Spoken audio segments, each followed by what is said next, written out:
Kami hadirkan sorotan berita satu sore terkait dengan tarif pajak pertambahan nilai 12% untuk barang mewah yang akan dipandu oleh rekan saya Anissa Fauzia.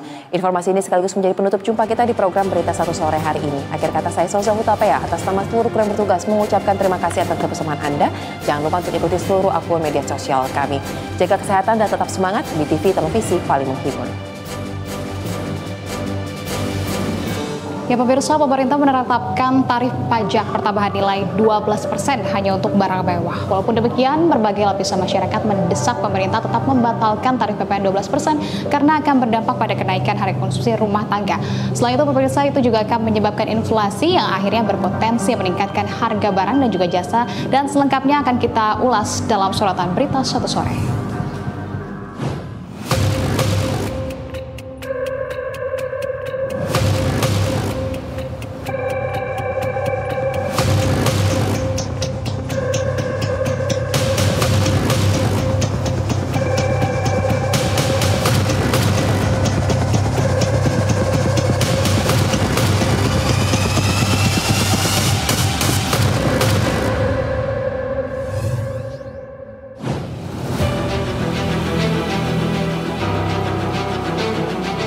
Penerapan pajak pertambahan nilai menjadi 12% akan dilakukan selektif hanya untuk barang mewah.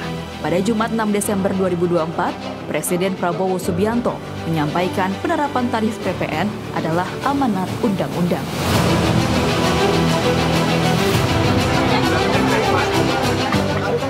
Kan sudah diberi penjelasan kan sudah diberi penjelasan. PPN adalah undang-undang, ya kita akan laksanakan, tapi selektif hanya untuk barang mewah. Rakyat yang lain kita tetap lindungi. Sudah sejak akhir 23 pemerintah tidak memungut yang seharusnya dipungut untuk membela, membantu rakyat kecil. Ya. Jadi kalaupun naik itu hanya untuk barang mewah. Ya, oke. Terima kasih, Pak. Pada hari itu pula pimpinan Dewan Perwakilan Rakyat bertemu 3 Wakil Menteri Keuangan, Suhasil Nazara, Thomas Juwandono, dan Anggito Abimanyu. Mereka membahas kebijakan PPN. Wakil Ketua DPR Sufmi Dasko Ahmad menyatakan ada pemisahan pajak yang telah diputuskan, yakni pemberlakuan PPN terhadap barang mewah 12%, PPN 11%, dan komponen tak dikenakan PPN. Komponen yang tak dikenakan PPN adalah bahan pokok makanan, UMKM, transportasi, pendidikan dan kesehatan, jasa keuangan dan asuransi, listrik di bawah 6.600 volt ampere, serta air bersih. Jadi yang tidak dikenakan itu seperti dari bahan makanan, lalu kemudian UMKM, kemudian transportasi, pendidikan dan kesehatan, serta jasa keuangan dan asuransi, listrik, air bersih yang di atas 6.600 itu tidak dikenakan PPN. Jadi ada yang kena PPN barang mewah, ada yang tetap 11% dan ada item yang tadi barusan kita sampaikan yang tidak kena PPN sama sekali. Tetap 11 itu. Ya, Bang, ya? Iya, tidak dikenakan sama sekali. Tetap 11 maksudnya? Enggak. Penerapan PPN multitarif ini disepakati usai DPR RI bertemu Presiden Prabowo Subianto di Istana Negara pada Kamis 5 Desember 2024. Dasko berharap hasil diskusi itu bisa menjadi sebuah keputusan yang segera dirilis pemerintah. Sementara warga berpendapat, meski kebijakan PPN 12% dikenakan ke barang mewah, namun tetap ada kekhawatiran harga barang-barang akan tetap naik. Terlebih, polemik berkepanjangan soal penetapan tarif PPN sudah berlangsung cukup lama. Sebenarnya dari awal ada informasi bakal bener naik itu kan 12% itu awalnya tahunya tuh cuman untuk semua produk kan, tapi sekarang katanya berubah, katanya untuk barang-barang mewah aja. Ya semoga sih emang beneran untuk barang mewah aja gitu, dan nantinya semoga nggak yang bahan-bahan pokoknya juga nggak ikut naik juga gitu sih. Dengan belum naik pajaknya aja sudah tinggi banget ya gitu, apalagi nanti misalnya dinaikin lebih baik untuk 12% itu untuk barang-barang mewah, dan untuk yang bahan-bahan pokok seharian mending tidak usah gitu ya. Barang-barang emang sekarang tuh udah mahal-mahal juga ya, jadi kayak kalau untuk kenaikan PPN tuh kayak juga memberatkan ya, apalagi gaji kita UMR aja nih gitu kan. UMR-nya juga maksudnya nggak terlalu besar, jadi kayak untuk kebutuhan sehari-hari tuh kita juga sulit gitu. Pakar Kebijakan Publik UPN Veteran Jakarta Ahmad Nur Hidayat menyatakan, dampak PPN menjadi 12% dinilai akan tetap membebani masyarakat berpenghasilan menengah dan rendah.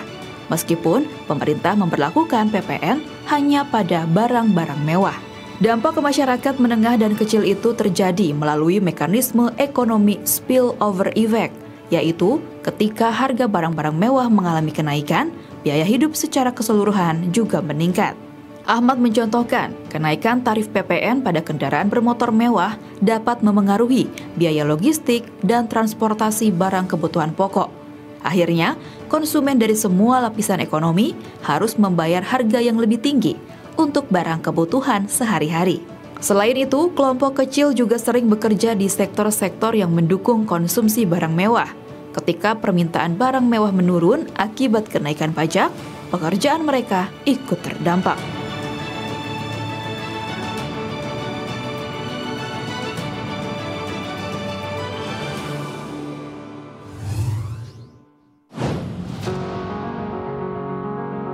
Gunakan pantun, dan saya yakin itu adalah yang ada di kepala banyak teman-teman media. Kabel PLN nyangkut di kusen.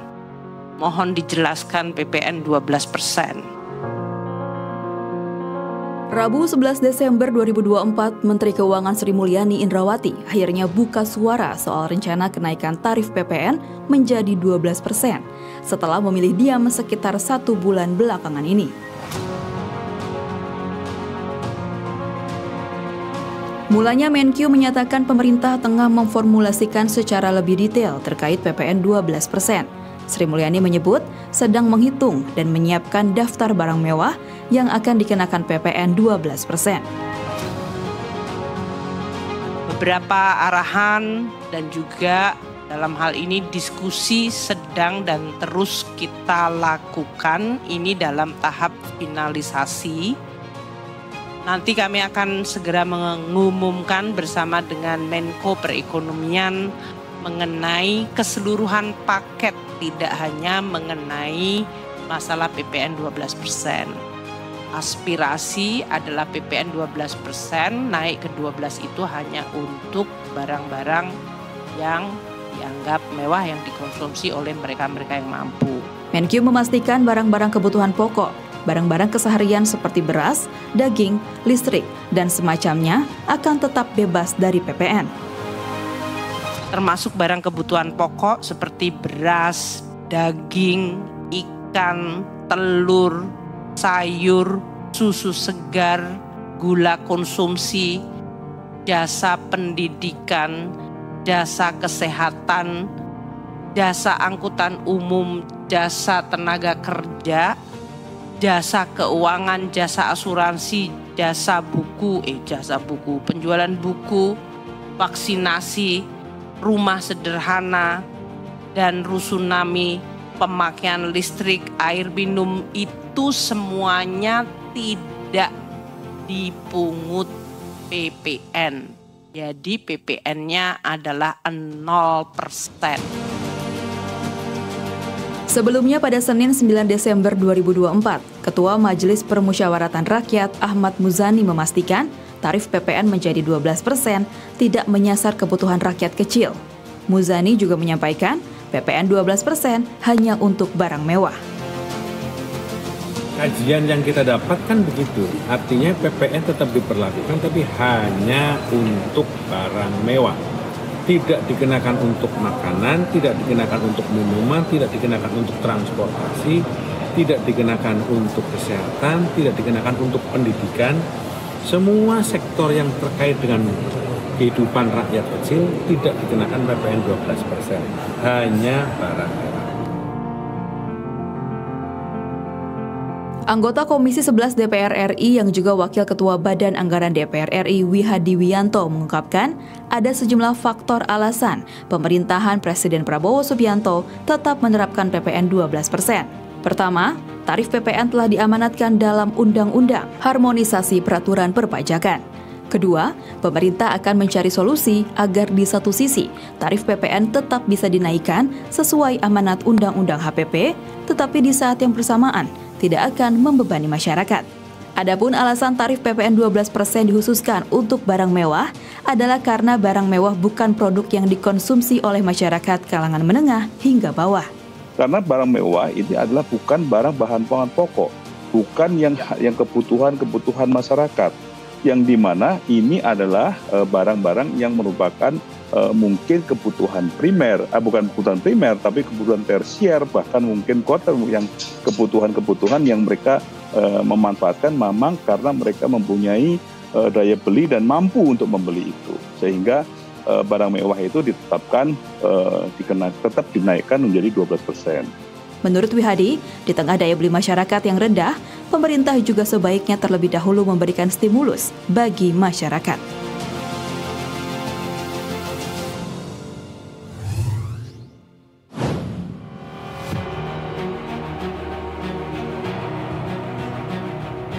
Kebijakan PPN multitarif dinilai rumit dan tidak efisien. Pendiri Dhani Darussalam Tax Center, Darussalam menyatakan heran dengan keputusan adanya PPN 11 dan 12% atau multitarif. Secara hukum, menurut Darussalam, pemerintah harus membuat peraturan pemerintah untuk mengeksekusi kebijakan tersebut. Ini sudah sesuai dengan Undang-Undang Harmonisasi Peraturan Perpajakan. Kemudian aturan turunan peraturan pemerintah itu harus dicermati, terutama terkait kriteria barang mewah yang terkena PPN 12%.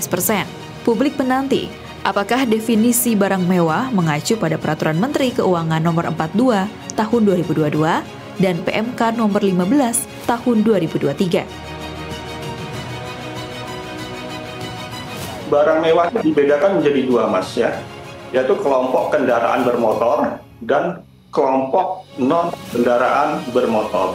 Tarifnya bervariasi. Untuk barang kendaraan bermotor itu 10-95%. Untuk non kendaraan bermotor itu tarifnya untuk PPNBM yaitu 20 sampai sebesar 75%. Darussalam menilai PPN multitarif dapat dibenarkan sepanjang bertujuan menciptakan keadilan. Secara administrasi, tidak terlalu sulit karena kategori barang mewah sekarang lebih sederhana dan jumlahnya tidak banyak.